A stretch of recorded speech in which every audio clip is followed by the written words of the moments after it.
We're back now to talk some more Hard Knocks, more on the first episode of the Hard Knocks off-season version, talking some more on the New York Giants. And I'm going to start off with a positive because so far, as you guys can see from the title, should the Giants already be regretting being on Hard Knocks? There's already been, in just one episode, a lot of negatives, I think, on how the Daniel Jones situation broke down, on how Saquon eventually ended up on the Philadelphia Eagles. I wanted to start off with a positive on how they managed to land Brian Burns. I thought that was arguably their best move this season, to trade for Brian Burns, to add to Dexter Lawrence and add to Kayvon Thibodeaux.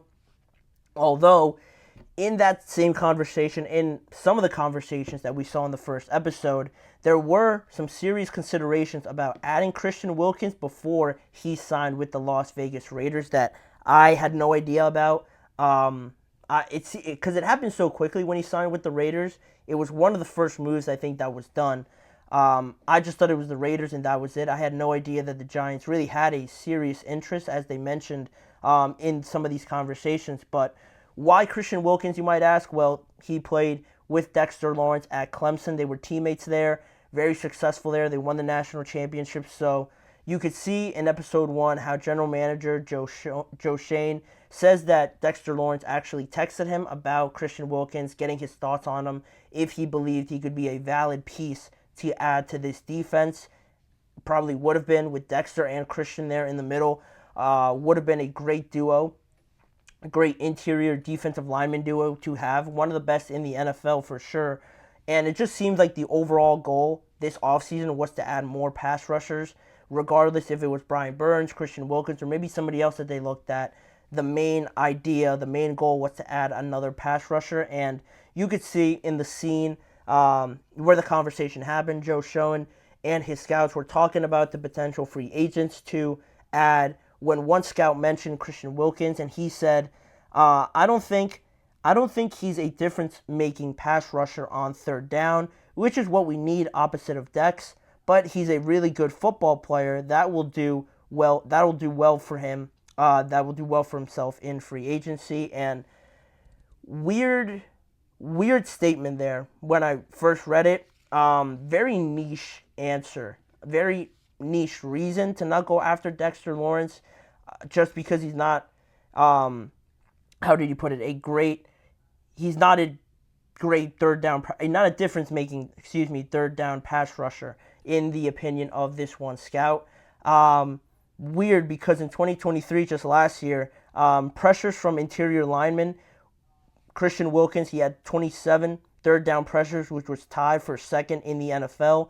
Only Quinnen Williams at 30 had more than Christian Wilkins, and he was tied for second with Chris Jones, DeForest Buckner, considered two of the best interior, just overall pass rushers in the NFL. And Christian Wilkins was right there with those guys, second in the NFL in third down pressures. And I saw a clip on Twitter that was going around that he actually got a third down sack against the New York Giants last year, to just add some more irony on top of the entire situation and the entire episode. The entire first episode was filled with ironic moments on how it all broke down with Daniel, Saquon, and now Christian Wilkins as well.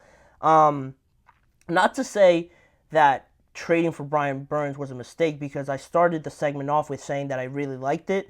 But with Brian Burns, some people I saw when the trade was being finalized, when it was close to being done and originally announced with Brian Burns, they gave up a 2024 second round pick and a 5th round pick next year, or a 5th round pick this year, and a 2025 conditional 5th round pick. Then they signed him to a 5-year, $141 million deal, which is about $28 million in salary per year. So you had to trade for him, and then you paid him a lot of money, which in comparison to Christian Wilkins, if you really considered him and what deal he got with the Las Vegas Raiders, he got a 4-year, $110 million deal, which is about $27.5 million.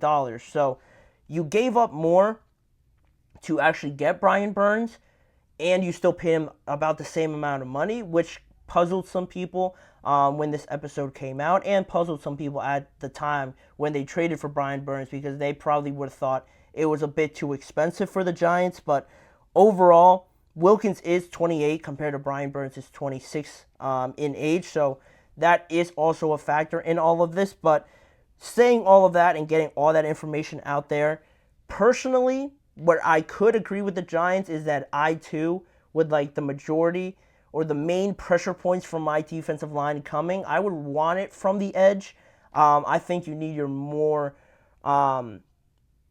what's the word I'm looking for? Your most elite pass rushers on the outside, just in my opinion. I find it more comfortable that having two elite pass rushers on the outside just ends up being better and almost easier for the interior guys because there's almost less space to work with.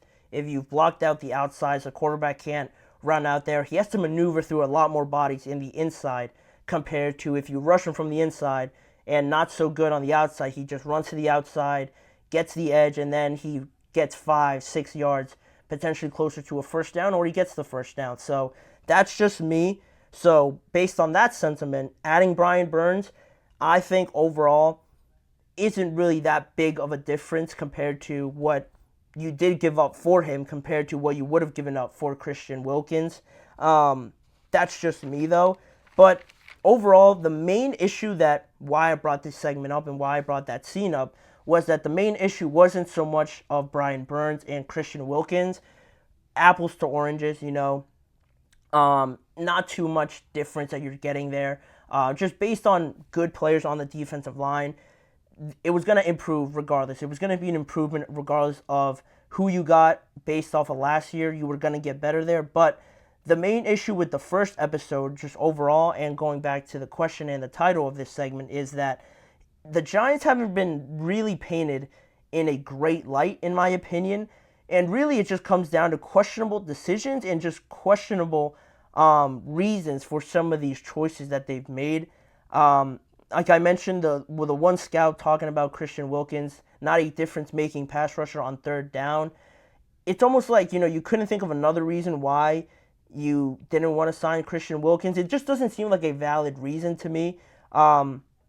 Because what is a difference-making pass rusher on third down? So you have to have more sacks, just more pressures, just more causing more disruption in some way, shape, or form. It seems like a very vague answer to just throw out there for Christian Wilkins, who is a very good player, a very talented player at that in the middle of that defensive line. And oftentimes, the middle of that defensive line don't get too many sacks anyways.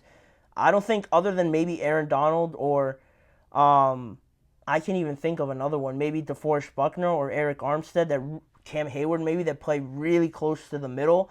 Not too many of those guys get 15, 14 sacks anyway, so the fact that Christian Wilkins, I think, just had 9 this past season, and he was tied for second in the most amount of pressures on third down, that answer, on top of being just vague and very niche to just focus in on one aspect of his game, arguably isn't totally accurate. So the reasonings that they've given behind not just this Christian Wilkins situation, but the Saquon one on deciding not to pay him because they decided to go with Daniel Jones, because of that whole tangent that I could go off on teams just being more comfortable having a quarterback rather than any other position just because of the overvaluing of quarterbacks nowadays. They decided to go with Daniel Jones. For that reason, they can't pay Saquon, especially after all that he's done for them.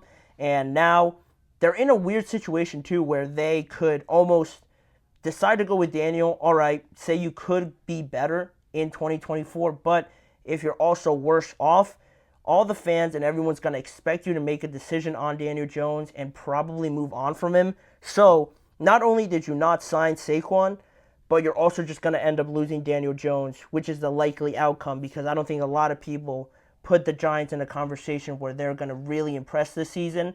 Most people would probably think it's going to be more of the same, playing in a very competitive NFC. So having another lackluster season and losing Daniel Jones in the end just because he's not giving you the performances, the production that you need out of a quarterback, and then losing Saquon on top of it, the decision-making and the choices that you make at the time come back and really are amplified a lot more when such things like this happen. And that's why I wasn't really a big fan of showing like your favorite team on Hard Knocks, because there's a lot of things that just fans can get mad about, but then once they find out the reason why this happened, or it gets revealed on these episodes, and it almost makes it even worse. That's why I really would always avoid having one of my teams on Hard Knocks. But as a Steelers fan, they're going to be on Hard Knocks during the regular season, so that should be exciting, especially if things go bad. I'm definitely going to watch it and see, probably just get even more upset on why things are going bad, but it just plays into it. It makes for great television, but again, these decisions and why and how they come to these decisions just really are the things that stand out to me with the first episode. We're only one episode in, and I've talked about 3 different things regarding the Giants and just how the coming to this decision has not been the most accurate, I think, or just the most certain one at the end of the day. But that's it pretty much about Hard Knocks, the off-season version in episode 1. That's another thing I talked about, and just more fuel to the fire, you could say, on why probably the Giants are regretting it a little bit now after only episode 1. But who knows? Maybe it could just get better and improve upon this. But we're just going to have to wait until tomorrow to see the second episode drop on HBO Max. But until then, we're going to take a break for right now. We got 2 more segments left to talk about. One on the new look Cincinnati Bengals offense. Joe Burrow and new offensive coordinator Dan Pitcher talked about their new personnel and some of the things they want to do in 2024. And also, Blake Cashman, the new Minnesota Vikings linebacker, talked very highly about J.J. McCarthy, and we're going to talk about whether or not it would be a total disaster if J.J. ended up being the Week 1 starter. Would that be worst case scenario for the Vikings? Stay tuned to find out. We'll be right back after this.